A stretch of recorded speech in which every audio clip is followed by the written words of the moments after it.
day. It is Ronan the Traveler. Man, we about to get into this Santiago story time. But first, man, I'm going to tell you brothers, man, I really appreciate you for rocking with the channel. It's growing and I appreciate it, man. But support all the brothers, man. We need to all support each other, man. Let's stop the hate and spread the love, man. So let's get into it, man. So look, this is kind of de facto part 3 of sleeping with my girlfriend friend. And like, cause after I messed with Nat's friend Sophia, man, you know, I was feeling bad. I went to Ava and I just needed to get the hell out of Santo Domingo as much as I cared for it. And look, this is the stuff that helped me to start going up to the North Coast, man, because up to this time, I haven't even went to Sosua yet because people just was like, man, Sosua is not it. So I didn't really have no interest to go to Sosua. But I tell men now to go to Sosua because Sosua is a good reset. It's not for everybody. Sosua, if you don't need a reset, it's probably not going to be a good thing for you. But Sosua is a good reset, man. By that reset, I'm talking about a renewing of your mind, man, to get your mojo back, man.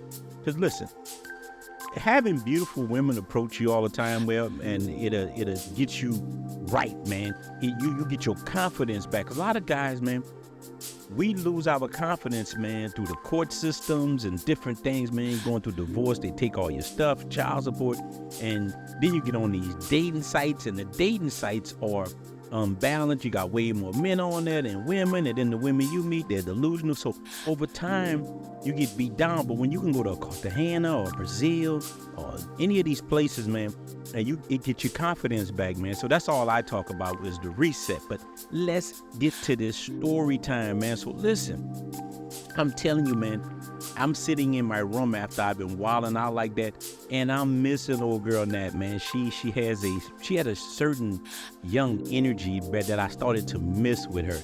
And sometimes your wants can be too big. Like I started wanting too much, man. Like there's so many women, and I just felt like, man, I can have them all. I want them all. And I should have been content. And I'm not saying just be with one woman because that's hard too, but I shouldn't have been wilding out with the girl neighbor. But you know, Sophia was fine as I don't know what, man. I had to, you know, I told you I don't let pork chops go to waste, but I'm feeling bad, so I'm like, I'm about to get the hell out of Santo Domingo, man. So I end up heading to the Caribbean tours, and I went to Santiago. Had never been there, and I remember, man, getting to Santiago, I saw it was so beautiful. Santiago, it feels kind of European, man. It's a very beautiful place. A lot of old world architecture, and it's the second largest city in the island, man. It's a very beautiful place. It actually shocked me how pretty it was. And the only reason that a lot of brothers don't talk about Santiago, some of us won't keep it a secret. And, you know, Santiago don't really have that beach type culture. And, you know, it's a little bit different. But, and let me give you a little background. About 8 or 9 of my close friends are married to women from Santiago. So that tell you a lot. Santiago got some of the most beautiful women you have ever seen. Gorgeous women. So look, we about to get into one of these right now. So look, I arrive at my Airbnb. I'm gonna put the link to that Airbnb I stayed at, man. It's a beautiful place. City Central, nice pool, good views. I'm staying in there, man, and I'm in the room, and I'm looking out the window at the city, man, and I'm telling you, I'm starting to turn to Aaron Hall in there. I miss you, talking to you, baby. I'm like, oh, hold on, man. And this ain't how the wolf gonna go out. I'm missing a woman. Oh, man, we don't go out like that. So I go down to the lobby, and I asked the guy at the desk, I said, look, man, is there any place that I can go and just hear some music? I'm trying to get them. I love music. And he's like, look, there's a place not far from here called Papito's, and you can go to Papito's and you will have a good time. I promise. Now he told me it's very small. It's a small spot, but it's good. You will love it. I said, okay. So what I need to wear? He said, what you got on is fine. Man, I went upstairs and freshened up, called my Uber, and I went to Papito's, and I get into this place, man. The vibe was cool, man. They were playing live music. People were dancing. Now, it's very small.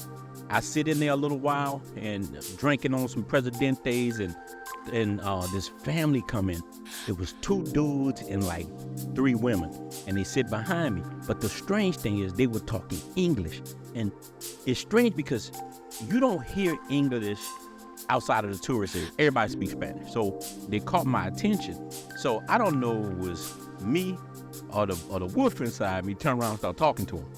And the dude was talking, and we talking politics, we talking about everything in America going on, about, I ain't gonna say it on here because, just put it like this, the other communities, so we talking about how crazy things are going in the U.S. right now. And I'm gonna tell you, the strange thing was, man, one of the ladies there she was actually checking me out, man. She was looking at me. I'm looking at her too. She looked very good, man. She had on all white, hair flowing. All the women at the table was very beautiful. So we talking so much that the dude say, man, come sit here. I guess he was happy to hear me speak English too. So we sit at the table, drinking and going on and on and on. And man, I'm gonna tell you, we all getting like really drunk. And then they start playing this bachata song, and the place went crazy. Everybody was dancing but me and the chick in the white. So the dude looked at me, he said, man, go dance with her. So look, I got my 2-step. So I got there with her, and she was leading me, man. And one thing about the Dominican Republic I really love, man, it has this romantic vibe, man. You can feel it, man. It permeates through everything, man. And so she's dancing with me, and we in there doing the bachata and all that. And I put my hand on her hip, and she was shaking them hips so fast. This woman can dance, man. She turned around fast, her hair went all in my mouth. And from that moment, I never thought about Nat like that again. I was like, man, this woman is beautiful. And before you know, we in there slow dancing. I got my nose all in her neck smelling her, man. She smelled delicious. I'm like, oh Lord, this woman here like that, man. That's how it kind of goes, man. So by this time it's like 2-something in the morning. I know it's really late. Everything about to shut down, and we still talking. We getting off the dance floor, and like she damn near was holding my hand. And so the dude was like, man, where you staying at? I'm staying such and such. He said, oh, I'm not staying there for, man. We'll give you a ride. I don't even know these people, but they were cool. I'm like, all right. So we split up, and she was in the car with me, and I'm in the car with her and the dude and the chick, and they're gonna drive me off. And man, me and her talking in the back seat, and she give me the WhatsApp, and dude, I'm feeling really good, and they drop me off. I go to the room, I'm like drunk as hell. I lay on the pillow, and then the phone rings. That's what it felt like. It was a second, but it actually had rung. It was like 7:30 in the morning. So I haven't even slept that long. And it was her. And she was like, hey, I just want to tell you, I had such a good time with you. And she's telling me, she's like, listen, I would love to bring you around and show you Santiago. I'm like, cool, all right. And she said, well, I'm going to pick you up around 5 or 6. I'm like, all right, that's good. Look, later that night, she picked me up. Chick had a Benz. I'm talking about a nice one. I'm like, man, this woman doing really well. And she brought me to all the historic sites, bought me this place, bought me that. And she brought me to this place. I don't know the name. It's like Suga. It's like a cigar and a restaurant type bar. It's laid out. It's really nice. We go there and have drinks, man. It was great, man. The bad thing is, the next day I had to go back to the United States. Because my dad, he was dealing, I had to go back. My sister was like, man, you need to come home. We got stuff. I can't deal with all this by myself. So she bring me to the airport, man. I fly back to the States. And from the time I get back to the States, man, we talking every day. And I ain't gonna say the L word, but man, I was really feeling this woman, man. You gotta listen to this whole story, man, because it's crazy. So look, she was like, look, I can fly back out. I'm taking care of my mom here. That's why I'm here. But I can fly to Louisiana and come see you want. So no, you ain't gotta do that. I'm gonna come back in probably a week or 2. Man, I flew back. She picked me back up from the airport, man. And let me tell you something. She gets mad because I go in the Airbnb. She like, you come stay with me? But I'm like, I don't really know you like that. And we go check into my room. And we had talked so much and got to know each other. Man, it was instant attraction. When we put my bags on the bed, she pushed me on the bed. And it goes down, man. It was a wonderful sexual experience. Now, this lady was super fine. Like, I know she had cosmetic surgery, man. Her breast was right. She had curves. She was fine, man. I'm taking it for about my age. She was fine, but I could tell she had work done. I didn't see a mark on her body, but boy, she was super fine. So we having sex every day. Look, we stayed at that place for 7 days, Pound Town nonstop. She would go check on her mom every now and then and come back, Pound Town every day. I'm in that mug sweating like a crackhead. Look, but loving every minute of it. So when the 7 days was over, I said, well, I gotta go back to the United States. And she begged me. She like, baby, please don't go back. Just stay. And she was like, but just stay. You don't have to pay for no more rooms. Just come to my house. I have a nice big house. Just come stay over there. And she tried to talk me into it. So I'm like, you right. I'm sick of America anyway, man. I called my sister. I'm like, let me know if Dad get any worse. I'm gonna fly back. And she's like, all right. He seems to be, stable. Something happened. I call. I said, I'll be back the next day or something. Don't worry about that. She's like, okay. So we go to the chick. We about to go to her house. We grab my stuff, but we go out again and we go get drunk. Like me and her was wilding. And I'm gonna tell you why she was like that with me, man. Like she was going through things. She had told me that her husband had died of a heart attack, and that's why she had left Boston. And her and her mom had moved back to Santiago. I didn't ask her a lot of questions about her life because I could tell she was doing all right. And when I'm talking to these women, I learned something about women, man, when I've been traveling, whether I've been in Mexico or DR. When you start asking about their personal life, it leads to money sometimes. I don't even ask people about their personal stuff. I just don't.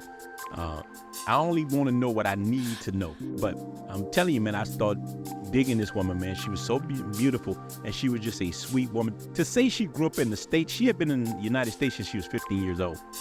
And to say that she didn't have, because I done met Dominicans and Puerto Ricans and different groups in America. They act just like other Americans. They might have a little bit cultural differences, but they kind of think like Americans think. But she didn't think like that, man. She thought just like a straight Dominican, man. So let me tell you, we lay up there after we eat at the restaurant. We go to our house, man. Chick stayed at a fly spot, man. The place was huge. It was beautiful.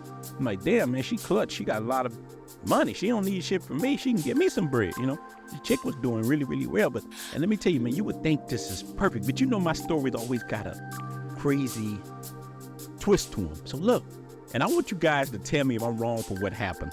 I want you guys to tell me in the comments if I'm wrong and what you would have done. This is very important to me, man. So look, tell you, we get in that house, man, put everything down. I could see the house is beautiful.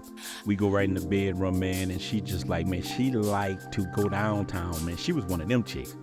She liked to go down there, man, and buy for them apples, man, and she was good at it. She was an expert. And man, let me tell you something. I'm in there hitting so hard, and look, do not do what I do, because I've made a lot of mistakes, and I'm gonna tell you why, man. So we in there and getting it all night, man. We drinking, we got wine in the bed, just having just sex going bananas, crazy. And look, I get up and go to the bathroom and come back, and I didn't have a condom on. That's why I tell you, don't listen to me. Don't do what I do.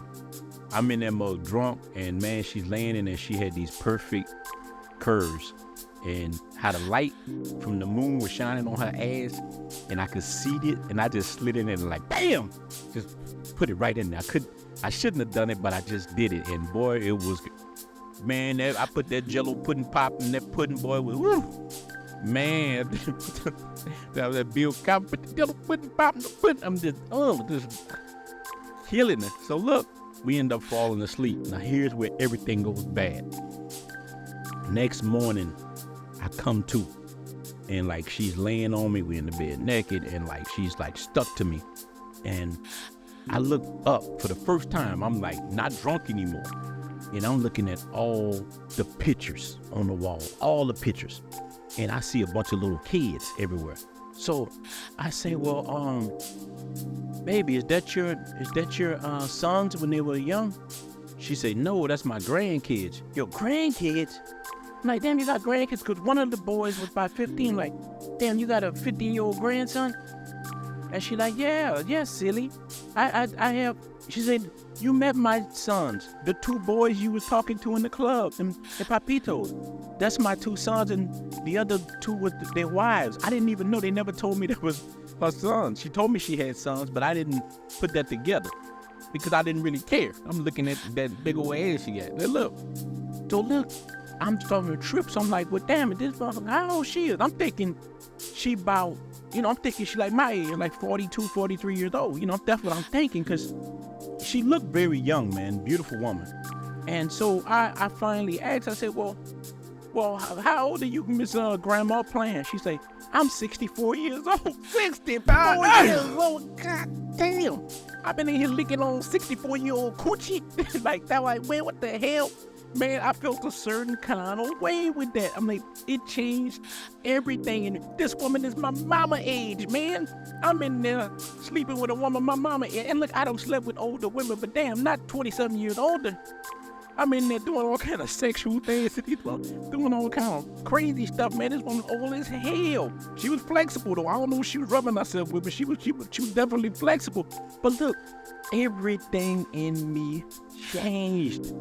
It just, she's like, is that a problem? No, it's not a problem, but she can tell something was wrong. And eventually I had to go back to the States, man. And I just felt I just couldn't do it. Even the wolf was telling me in my head, man, we can't be messing around that old ass woman. You know what I'm saying? We can't settle down. So, man, and when I went back to Louisiana, and it was going to be my last time in Louisiana for a while, I went back and I stayed and got with my family, man. And I couldn't do it no more, man. This is what I told you. Sometimes trying to have it all, you lose everything. So I called her up and I say, I'm sorry, man. I just can't do it. She said, that's why I didn't really want to tell you how old I was. I'm like, man, you're beautiful, man. But I'm like, God, I just can't do it. So I broke it off with her. And for the first time in a long time, man, I was all alone. And I'm telling you, man, I just started hearing that Donnell Jones song again. I started missing that again. And man, it was bad. So man, what do you guys think about it? I got another flight. It's gonna be a port. I go back to Santiago, but not for her, man. But that's what happened. She was a wonderful chick, but the woman was 20-something years older than me, man. What you guys have done, man? So we out. Shout out to the Blue Book, man. Let me know in the comments what you guys would have done, man. Peace out.